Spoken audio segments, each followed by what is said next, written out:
¿Sabías que hay un plato que nace del maíz y del fuego, de la tierra y de la comunidad, y que ha sobrevivido siglos como símbolo de identidad y resistencia en América del Sur?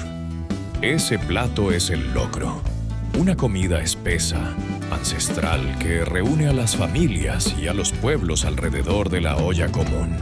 Bienvenidos a Sabor a Historia, donde los sabores nos cuentan quiénes fuimos y quiénes somos. Hoy nos sumergimos en la historia del locro, un guiso emblemático de los Andes que ha atravesado imperios, independencias y generaciones, manteniéndose como un verdadero estandarte cultural. Orígenes andinos, maíz, papas y comunidad. Mucho antes de que llegaran los conquistadores europeos, los pueblos andinos desarrollaron una agricultura compleja y diversa. Desde el altiplano boliviano hasta los valles del actual noroeste argentino, la base alimentaria giraba en torno a 3 cultivos fundamentales: el maíz, la papa y el zapallo. A esto se sumaban legumbres como los porotos y plantas aromáticas locales que daban identidad a cada preparación. El lucru o rucru, que en lengua quechua hacía referencia a ciertos guisos cocidos, era uno de los platos que nacían de esta sabiduría culinaria ancestral. Estos guisos no solo eran nutritivos y reconfortantes, eran también profundamente simbólicos. Se preparaban en ocasiones especiales, después de las cosechas, en ceremonias religiosas o durante los trabajos comunitarios como las mingas, donde todo el pueblo colaboraba en una tarea colectiva.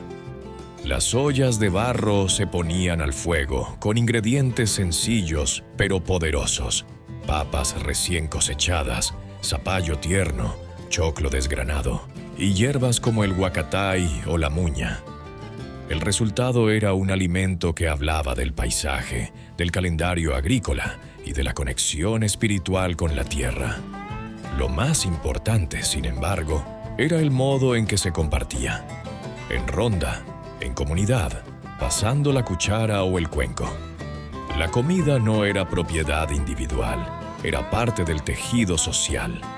Y ese espíritu sigue vivo en cada olla de locro que hoy se cocina. La llegada de los españoles y los nuevos ingredientes. Con la conquista española en el siglo XVI, llegaron transformaciones profundas. Cambiaron las estructuras políticas, se impusieron nuevas religiones y lenguas, y también se alteraron las formas de comer. Sin embargo, lejos de desaparecer, muchas prácticas culinarias indígenas se adaptaron a los nuevos contextos, generando un mestizaje gastronómico.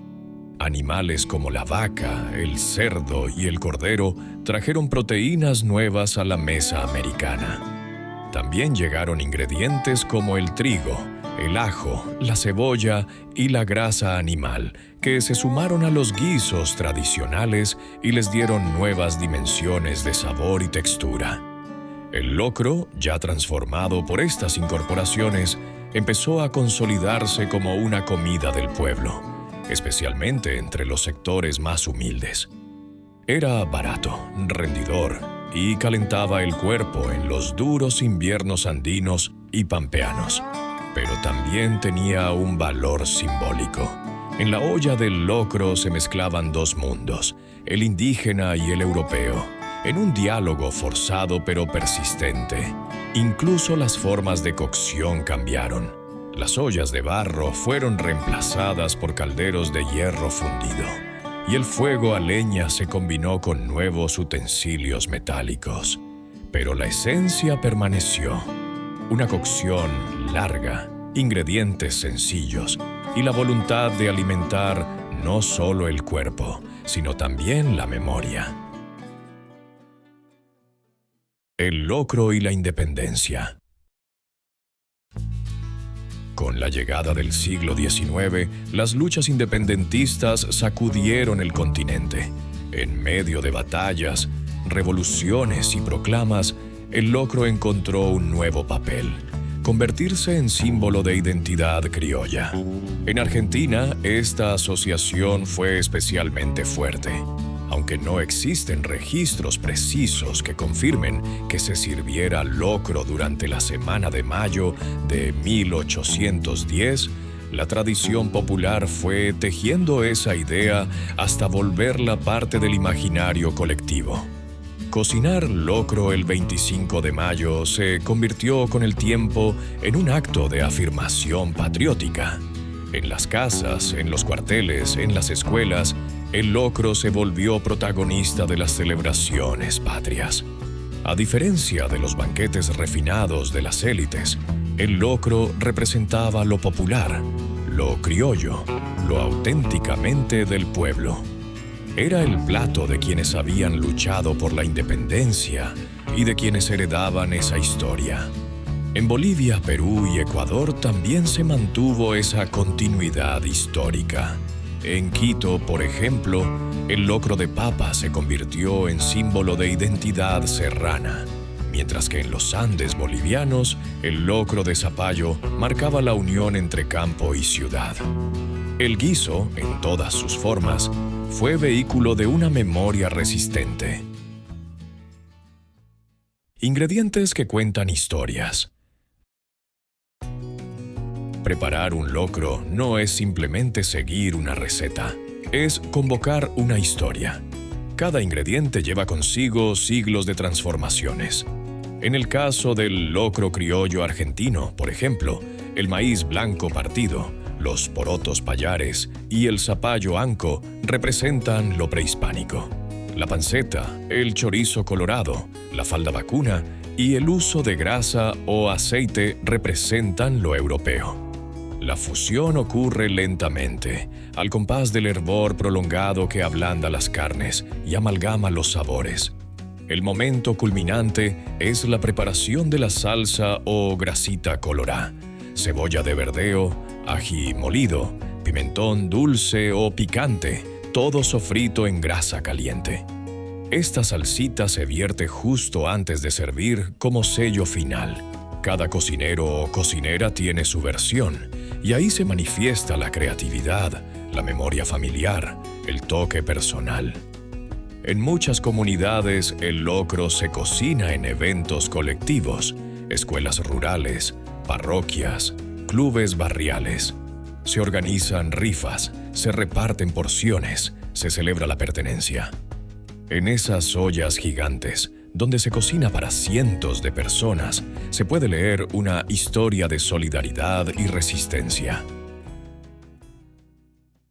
Variaciones regionales. Uno de los grandes encantos del locro es su capacidad de adaptación. No hay una única versión, y cada región latinoamericana tiene su propia interpretación. En el noroeste argentino, el locro suele ser espeso y picante, con carne de cerdo, mondongo y tripa gorda. En la región de Cuyo puede incluir ingredientes salados como huesitos de jamón, arvejas secas o incluso vino en la cocción. En la región pampeana, el acento está en la carne vacuna y suele ser más suave en especias. En Ecuador, el locro de papa tiene una textura más líquida, casi cremosa, y se sirve con aguacate, queso fresco y maíz tostado. En Bolivia, el locro de zapallo se come tanto en zonas rurales como urbanas, y en algunas áreas lleva arroz o mote como acompañamiento. En Perú, el locro de zapallo se prepara con ají amarillo y queso fresco, y se sirve con arroz blanco. Cada variante responde al clima, al suelo, a la historia local. Y aunque comparten nombre y espíritu, su diversidad es reflejo de la riqueza cultural de la región andina y del Cono Sur. El locro en la actualidad. En pleno siglo XXI, el locro sigue siendo una presencia viva en las cocinas latinoamericanas. Ha resistido modas, globalizaciones y cadenas de comida rápida. Es cierto que ya no se cocina todos los días, pero sigue siendo protagonista en fechas clave, en celebraciones familiares, en días fríos que llaman al calor de la olla. La alta gastronomía también lo ha redescubierto.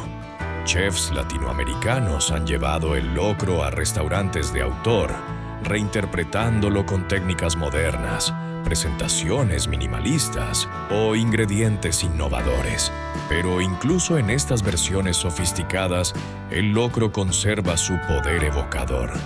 En comunidades migrantes, cocinar locro es un acto de resistencia cultural. En barrios de Buenos Aires, Santiago, Lima o Madrid, las ollas de locro humean como una forma de mantener el vínculo con la tierra natal, de enseñar a los hijos la historia a través del paladar. Y también hay locros del presente, veganos, sin gluten, rápidos o híbridos, porque el locro no está atrapado en el pasado. Es un plato en movimiento, capaz de abrazar el cambio sin perder su alma. Comida con memoria. El locro no es solo alimento, es un lenguaje. Nos habla del maíz como legado ancestral. Nos habla del mestizaje, de los encuentros y desencuentros entre culturas. Nos habla de la comunidad como refugio, del fuego como punto de reunión, de la olla como símbolo de resistencia. Cocinar locro es honrar a los pueblos originarios, a los abuelos que removían la olla, a las madres que lo servían con orgullo, a los vecinos que se prestaban ingredientes. Es un acto político y amoroso, una forma de habitar el pasado en cada cucharada. Desde los altiplanos andinos hasta las mesas familiares del sur, el locro ha sabido mantenerse vivo. Es un plato que no solo nutre el cuerpo, sino también el alma, la historia y la identidad. Esto fue Sabor a Historia. Si este viaje por el corazón del locro te emocionó o te dio hambre, suscríbete y seguinos en el próximo episodio. Seguimos cocinando la historia, un sabor a la vez.